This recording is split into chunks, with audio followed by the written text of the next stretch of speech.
This is a third violation, and I told you the last time when you were here with the baby that there was absolutely no tolerance. I never knew they didn't give me no text or nothing. I was unaware of taking this charger. They gave me a new charger.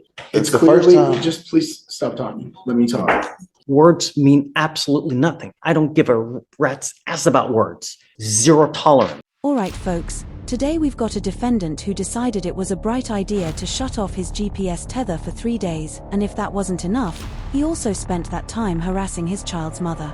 Now he's standing in front of Judge Furr, armed with a laundry list of excuses. But if you know anything about Judge Furr, you know he doesn't tolerate this kind of nonsense. This guy's about to get a serious dose of reality, and it's not going to be pretty. So what do you think? Was this just a dumb mistake, or is he clearly trying to game the system? Drop your thoughts below, and let's watch Judge Furr deliver. We ordered him to have a GPS monitor. We admonished you last time that there was absolutely zero tolerance. And now we have a third bond violation. What was the nature of this violation, please? So it's that we lost cell on it, so either it wasn't charged properly or something of the nature. It's just. So he had a dead battery. Yes. And how long? If I may, if you would be willing to admonish the defendant as well. I spoke to the complainant yesterday, and apparently the defendant has been making posts about her on social media, bribing people with money to hurt her, and she's pregnant with their child. Judge, this complaining witness has been sending a bunch of messages to my client. She's been harassing him. I actually advise. Show me. I advise. Show me. I did ask her to send me screenshots and everything, Judge, and she said We'll have a hearing. Show me. We'll have a hearing. Show me what you got. We'll have a hearing over it. But all I know is this is your third bond violation. I'm not happy with you, Mr. McCollum. I saw that I don't think it turned back on at all from what I'm seeing on my end. But whenever he did report yesterday to have the device inspected, and they did just tell me that he did receive a new charger and new device. When did it die? What's the date? So from the 14th to today, when he got it back on, it's been dead? He got it on yesterday, Judge. Yes. Well, it was on yesterday. To the 17th. It's been dead for 3 days. He called me yesterday and told me to go to pretrial and check out. Your device has been dead since December 14th. And I never knew they didn't give me no text or nothing. I was unaware of taking this charger. They gave me a new charger. Judge, with all due respect, he went there on Monday. They gave him a new charger and a new device. So it seems to me that it's a technical issue. So Judge, you're supposed to charge it on a daily basis. Am I Even in the pretrial, they charged it and they seen that it was charging, but it was still something messed up with the charger. So they gave me a whole new thing again. How often is he supposed to charge it? I think they're advised to charge once a day for at least an hour. I'm not buying it. I'm sorry, Hunter. It goes with you. No. This is a third violation, Mr. McCollum. It's not going to continue to happen. Judge, with all due respect, this is a technical violation. He shouldn't have to go into custody. It's a third violation, Hunter. Second, sir. Judge, it's the first time. Just please stop talking. Let me talk. Judge, it's clearly that there was an equipment issue. Otherwise, they wouldn't have replaced the equipment. So I don't see how it'd be an excuse. Hunter, the minute you have an issue, you're supposed to go get it serviced, not 3 days later. This is a third stop. This is a third violation. And I told you the last time when you were here with the baby that there was absolutely no tolerance, that you were supposed to live to the conditions. Is anyone actually buying this guy's story? Come on now, I'd maybe understand if his GPS tether went out for a few hours or even a day. Tech glitches happen, sure. We've all dealt with that. But 3 full days? That's not a glitch, that's I got caught and now I'm scrambling behavior. You seriously expect us to believe your tether just conveniently stopped working for 72 hours, and you just went on living like that was totally normal? Bro, at that point, you're practically begging to get locked up. He might as well have walked into the police station and said, "Hey guys, just saving you the trouble." And man, watching Judge Furr tear into him right now is so satisfying. There's just something about seeing a smooth-talking liar get absolutely parented in court. It hits that primal part of your brain that loves seeing justice served. You can literally pinpoint the moment he realizes he's cooked, and it is glorious. Anyway, that's my take. Dude is 100% lying. But what do you think? Drop your thoughts in the comments. Are you buying it, or is he just trying to play the system? 100, it's been dead for 3 days. I was unaware of that, sir. So when they called me. Goes with you. Sorry, I'm not gonna entertain excuses. It's zero I'm not tolerance. giving you an excuse, sir. They gave me a new charger and a new monitor. Judge. It's not like I didn't mess up anything. As soon as they called me, I Come on, talk to your attorney. Judge, would you allow me to escort him up to felony court so that he can go take his plea today? The whole reason they had set the plea to after the holidays is so that he could do it after the holidays. And I believe part of this deal would see this case go away, and he's gonna be on probation for 2 years upstairs. So I really don't see the benefit to I society. mean, if you want to go see if that's something that you guys can work upstairs, I can ask if they'll escort him upstairs. But I can't continue to play this game, Hunter. I understand, You know, Judge. I mean, really, we ask you over and over and over to comply. I'm not asking for much, I right? understand, And Judge. it's been dead for 3 days. You know it's been dead because you're supposed to charge it. So you're supposed to charge it on a daily basis. So for you to come here and tell me I didn't know, it's disingenuous. It's just not true. So, but My I'm frustration happy as to an acquiesce. attorney is I've seen this with multiple clients where there are technical issues that happen with these devices. I've seen it with multiple clients where they're unable to charge. Hey, if you see it on the 14th that you have issues, then you go immediately. You don't wait 3 to 4 days later, especially when you've had violation after violation after violation. I think that your complaining witness may be here too. Rosette, CW may be here as well. Judge, I'm not sure. So I don't know, Hunter, just, I believe that's for a judge. okay, ma'am, please don't. If you want to, I think pretrial has something to say. I don't know what they have to I say. reached out to my supervisor of these devices just because I'm not super well versed in the GPS realm, but he stated that the reports for his GPS appear to show an issue with overcharging, which can lead to a charger problem.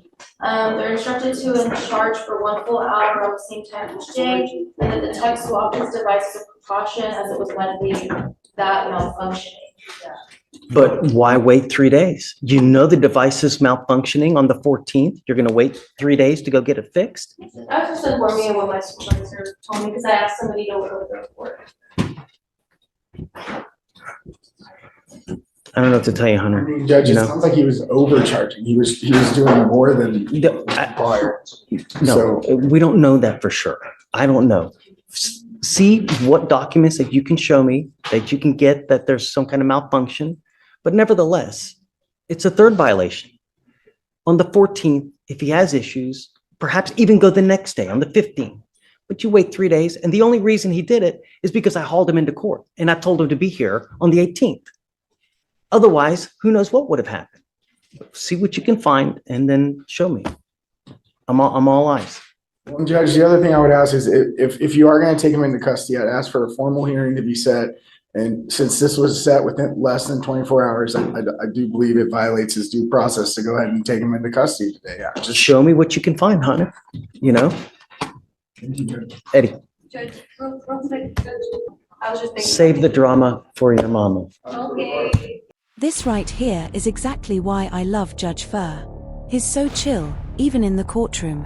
He's not one of those judges who's constantly angry at the world. He keeps it real. But at the same time, he knows exactly when to be firm and when to bring the hammer down. In my opinion, and let me know if you agree, Judge Furr strikes that perfect balance between patience and authority. He's kind of like that dad who lets you off with a warning sometimes, but if you push your luck, you're grounded for a month. And don't go anywhere, because the defendant is about to come back, and you can just feel it. Judge Furr is gearing up for one of those classic parenting-style life lessons about bad decisions, right before he drops the hammer like Thor on a bad day. Get ready for some serious I'm not mad, just disappointed energy. Let's dive back in and watch Judge Furr school this kid. Guys, are you ready? Yes, Judge. There are times in life when you run into people, they can be a complete cancer to your life. Some people thrive on drama. That's how they get off. That's all they like. They like to just create. If you have people in your life like that, it's probably advisable to cut ties, because if not, they're just going to bring you down. We all have people like that in our life. We do. I do. I have people that are constantly after me as well. I do everything in my power to get away so that it doesn't bring you down. The problem is, Mr. McCollum, is when we have situations where there are repeated bond violations, I take issue with that. And I can't let people go when they continue to have violations. But I want to know that it's a true violation. I have ordered him not to have contact with this person, correct? Just, I'm not asking much from you. The only thing I'm asking you to do is stay out of trouble, keep your monitor on, and don't have contact. You'll stop. I'm not asking you to say, I don't like to put people in jail, but I got to know that you're complying with the conditions. There's a lot of things that are at play in your case here. There's a lot of other evidence that's out there that I would like to see before I take action and put you in. They're saying things that happen. Hunter is saying things that happen. I want to know what the truth is. And the truth is, and it lies with the evidence, because the evidence will point to whose side is correct. Words, Mr. McCollum, words mean absolutely nothing. I don't give a rat's ass about words. Evidence points to whose side is correct. I am going to give you some time, not a lot, but I'm giving you to Friday to figure out what's going on, because I want to know. Most importantly, is it the machine that's messing up? Are you truly charging it? Number one. Number two, they're saying that there's been contact. I hope not. I want to know. I want to see it. Show me what you have. Likewise, show me what you have too. I'm all ears. I'm giving you the benefit of the doubt right now. If I wasn't, I would lock your butt up right now. But I'm giving you the opportunity now to show me what evidence is out there. Show me what you're doing. I want to know, are you charging this device as it should be? There are records of this. You know what the expectation is. I'm giving you time, Mr. McCollum, and I'm giving you the opportunity. I want to see it. Likewise, I want to see in what validation they have as well. That's it. We will reconvene here Friday because I want to know what Hunter has. I want to know what they have. Is that enough time? Yes, Judge. Friday's fine. Do you have any questions? You know what? It's better not that you don't. If you have any questions, talk to Hunter. But I'm giving you the opportunity. All I want to know is, are you abiding by it? Are you abiding? That's all I want to know. Okay. See you Friday. I'm not gonna lie, personally, I don't think Judge Furr should have given this guy a second chance. I get it, sentencing someone is a serious responsibility. If the guy is telling the truth, locking up someone innocent would be a major mistake. But let's be real here. I'm like 90% sure this dude is lying through his teeth. You can feel it. The stuttering, the weird excuses that don't add up, 3 days without a tether. Come on. It's just too much. Judges deal with this kind of thing all the time. They know what lying looks like. And legally speaking, the rules are clear. If your GPS tether goes offline, even if it's not your fault, you're supposed to report it immediately, not wait 3 days and then act confused when no one believes you. What really gives it away is the fact that the only reason he finally charged the tether was because he had court the next day. That doesn't exactly scream honest mistake. That said, I'll definitely be keeping an eye on this case. If you guys want me to follow up on what happens next, drop a comment and let me know. I've got a feeling we might see this guy back in court sooner than later, and I don't think Judge Fur is going to be nearly as forgiving next time. Once a judge starts thinking you're playing games, it's pretty much game over. And legally, they can hit you with a tougher sentence just for wasting the court's time. But that's it for today. If you enjoyed this breakdown, make sure to like and subscribe for more content like this. Let me know in the comments, was Judge Fur too soft, or did he make the right call? I post daily, so stay tuned for more courtroom moments, legal insights, and breakdowns like this one. Thanks so much for watching, and as always, take care. I'll see you in the next one.